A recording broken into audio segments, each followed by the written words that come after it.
அன்பான உறவுகளுக்கு வணக்கம். நம்முடைய சப்ஸ்கிரைபர் நிறைய பேர் கேட்டிருந்தீங்க. அண்ணா என்னுடைய ஸ்டூடண்ட் ஐடி மறந்து போச்சு. அதே போல என்னுடைய பாஸ்வேர்டை நான் மறந்துட்டேனா, அதுக்கு என்னண்ணா பண்றது? அத பத்தி ஒரு வீடியோ போடுங்க அப்படின்னு நிறைய பேர் கேட்டிருந்தீங்க.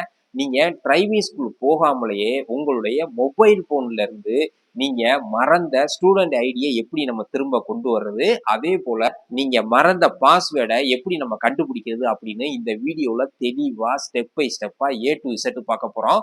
இப்பதான் நம்ம சேனலை புதுசா பாக்குறீங்க அப்படின்னா மறக்காம சப்ஸ்கிரைப் பண்ணிட்டு பெல் ஐக்கானை கிளிக் பண்ணி வச்சுக்கோங்க. அதே போல நம்மளுடைய மெம்பர்ஷிப்பையும் ஜாயின் பண்ணி வச்சுக்கோங்க. அப்பதான் நம்ம போடுற ஒவ்வொரு வீடியோ உங்களுக்கு உடனுக்குடன் கிடைக்கும். வாங்க வீடியோக்குள்ள போலாம். ஃப்ரெண்ட்ஸ், உங்களுடைய பாஸ்வேர்டை மறக்காம இருக்கிறதுக்கு என்ன வழி அப்படின்னு கேட்டா, நான் சொல்ல போற இந்த ஐடியாவை நீங்க மைண்ட்ல நல்லா ஏத்தி வச்சுக்கோங்க. அடுத்த தடவை மறந்தீங்கன்னா இதை யூஸ் பண்ணிக்கலாம். அதாவது உங்களுக்கு ஈஸியா ஞாபகம் வர்ற மாதிரி உள்ள நம்பரு, அதாவது உங்க பிறந்த தேதியையோ அல்லது உங்களுடைய ஒர்க் பெர்மிட் நம்பரையோ அல்லது பாஸ்போர்ட் நம்பரையோ எழுதி வைக்கலாம். இதெல்லாம் தேவையில்லை, நான் வேற ஏதாவது போடுறேன் அப்படின்னா உங்களுடைய குழந்தைகள் பிறந்த தேதியை போடலாம். இந்த பிறந்த தேதியே வேண்டாம், நான் வேற ஏதாச்சும் ட்ரை பண்ணணும் அப்படின்னா நீங்க புது நம்பரை போட்டதுக்கு அப்புறம் டைரியில நீங்க எழுதி வச்சுக்கோங்க. என்ன பாஸ்வேர்டு போடுறீங்க, என்ன ஐடி போடுறீங்கன்னு எழுதி வச்சுக்கிட்டீங்கன்னா அடுத்த தடவை மறக்கும் போது அந்த டைரியை பார்த்து நீங்க ஈஸியா மறுபடியும் லாக்இன் பண்ணிக்கலாம். ஃப்ரெண்ட்ஸ், உங்களுடைய போன்ல கூகுள் பேஜை ஓபன் பண்ணிக்கோங்க. அந்த சர்ச் பார்ல வந்து SSTC how to I reset my password அப்படின்னு டைப் பண்ணிக்கோங்க. அதோட பேஜ் இந்த மாதிரி தான் ஓப்பன் ஆகும்.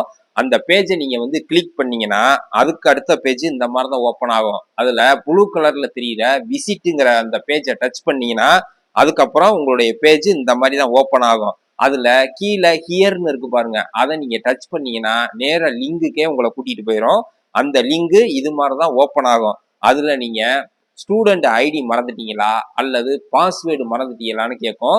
நீங்க ஸ்டூடெண்ட் ஐடியை மறந்துட்டீங்க அப்படின்னா அந்த ஸ்டூடெண்ட் ஐடியை வந்து கிளிக் பண்ணுங்க. அதுக்கப்புறம் அந்த பேஜ் இது மாதிரிதான் ஓப்பன் ஆகும். அதாவது உங்களுடைய NRIC பின் நம்பர் கேட்கும். அந்த NRIC நம்பரை போட்டு அதுக்கப்புறம் நீங்க கரெக்டான உங்களுடைய இமெயில் ஐடியை போடுங்க.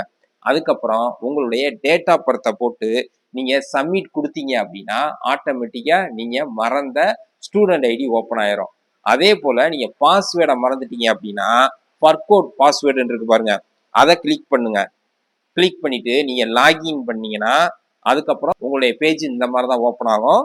அதுல NRIC பின் நம்பரை கொடுத்துட்டு உங்களுடைய இமெயில் அட்ரஸை கொடுங்க. அதுக்கப்புறம் டேட் ஆஃப் பர்த்தை போட்டு சப்மிட் கொடுத்தீங்கன்னா உங்களுடைய மறந்து போன பாஸ்வேர்டு அதுல காமிச்சிடும். அவ்வளவுதான் ஃப்ரெண்ட்ஸ். இந்த தகவல் உங்களுக்கு பிடிச்சிருந்துச்சுன்னா நீங்க லைக் பண்ணுங்க, தெரியாத உங்க ஃப்ரெண்ட்ஸுக்கு வந்து ஷேர் பண்ணி விடுங்க. இது போல பயனுள்ள தகவல் தெரியணும் அப்படின்னா நம்மளுடைய சேனலை சப்ஸ்கிரைப் பண்ணி வச்சுக்கோங்க. மீண்டும் ஒரு அடுத்த நல்ல பயனுள்ள வீடியோல சந்திப்போம். மகிழ்ச்சி.